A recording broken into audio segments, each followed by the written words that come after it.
যে হাত দিয়ে জাতির পিতার ওই ছবি নিয়ে তারা ভেঙেছে, তাদের যা উপযুক্ত করা উচিত সেটা করতে হবে। কিন্তু যিনি আমাদের জাতির পিতা, যে আইন আছে, সেখানে হাত দেবে এত সাহস থেকে পেল।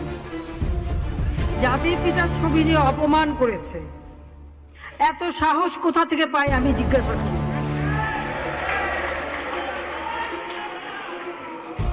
আমি জানি না আমাদের হাই কমিশনার এখন কারা বসেছিল এবং তারা সেখানে কিছুই করতে পারলো না কেন, সেটাও বড় প্রশ্ন।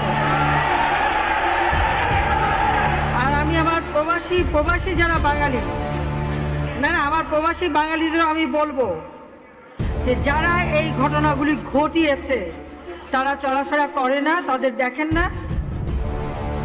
যে হাত দিয়ে জাতির পিতার ওই ছবি নিয়ে তারা ভেঙেছে, তাদের যা উপযুক্ত করা উচিত সেটা করতে হবে।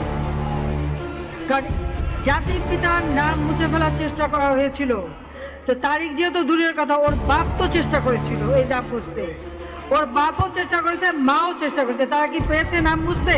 পারে নাই। ইতিহাস কখনো কেউ চাপা দিতে পারে না। আর জাতির পিতা তার 7 মাসে ভাষণে বলে গেছে যে বাঙালিকে কেউ দাবায় রাখতে পারবে না, পারে নাই দাবায় রাখতে। তা আজকে এত বড় দুঃসাহস হয়ে যায়। হ্যাঁ, আমি প্রধানমন্ত্রী এসে আমারটা যা করুক, ওটা আপনি কিছু মনে করি না। তারিখ যে ভুলে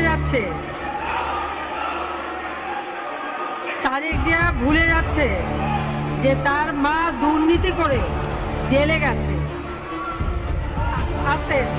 আজকে